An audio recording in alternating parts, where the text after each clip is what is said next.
Assalamualaikum warahmatullahi wabarakatuh. Di sini saya Elsa Fitri dengan NIM PO7134022091 ingin menjelaskan tentang 5 macam alat dan fungsi, kegunaan, prinsip kerja, dan bagian-bagian dari alat tersebut. Antara lain adalah mikroskop, spektrofotometri, ELISA, HPLC, GCMS. Pengertian mikroskop. Mikroskop adalah alat laboratorium yang digunakan untuk mengamati benda yang sangat kecil dan benda yang tidak tampak oleh indera penglihatan secara langsung. Ukuran bayangan atau gambar yang dihasilkan oleh mikroskop dapat mencapai jutaan kali ukuran benda aslinya.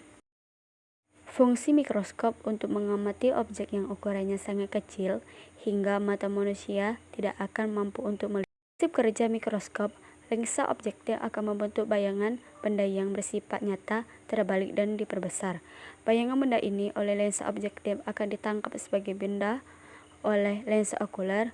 Bayangan ini yang tampak oleh mata.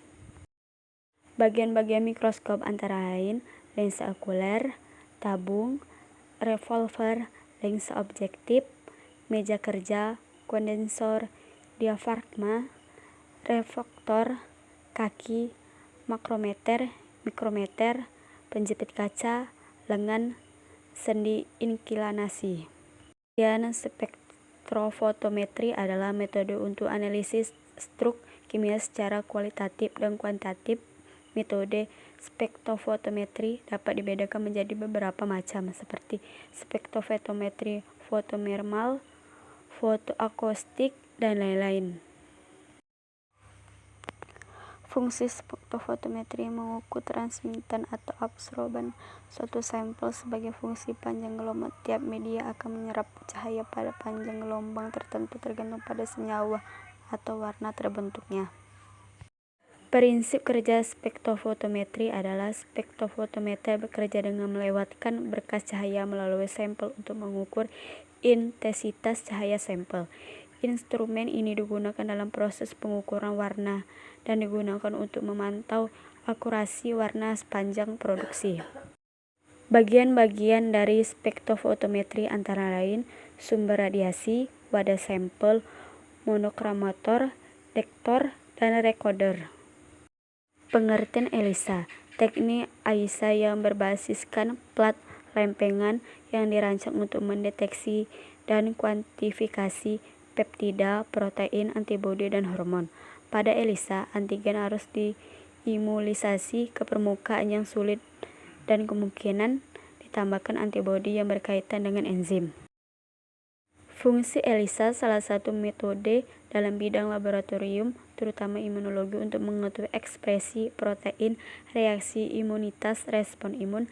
Dalam bidang imunologi, teknik ini digunakan untuk menentukan adanya antigen atau antibodi dalam sampel atau serum. Prinsip kerja ELISA antara lain mereaksikan antigen dengan antibodi yang berlabel enzim, kemudian ditambahkan dengan substrat sehingga dihidrolisis menjadi presipitat warna yang dapat dideteksi menggunakan ELISA reader.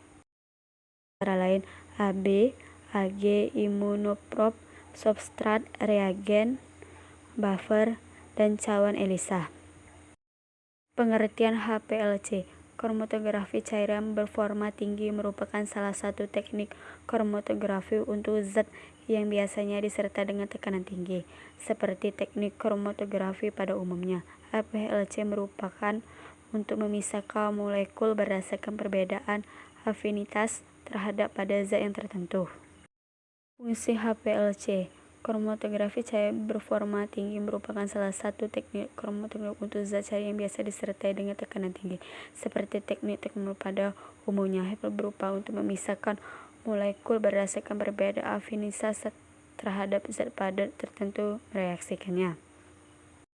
Prinsip kerja HPLC digunakan untuk menguji sampel makan dan minuman seperti beberapa aditif, warna pengawet, perasa, dan lain-lain, obat-obatan, pewarna tekstil, pestisida, lemak babi, protein, vitamin, karbohidrat, gula, KB, plasma, dan sebagainya.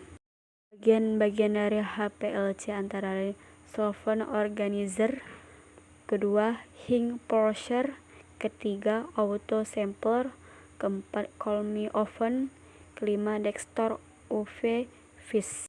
Pengertian GCMS. GCMS adalah gas kromatografi. Mass spektrometri adalah alat yang digunakan untuk menganalisa senyawa di dalam sampel. Salah satu metode pemisahan kimia yang paling utama adalah kromatografi. Fungsi GCMS adalah memisahkan dan mengidentifikasikan komponen-komponen campuran yang mudah menguap. Adapun kegunaan alat GCMS antara lain untuk menentukan berat molekul suatu senyawa dengan sangat teliti. 2. Spektroskopi massa dapat digunakan untuk mengetahui rumus molekul tanpa melalui analisis unsur.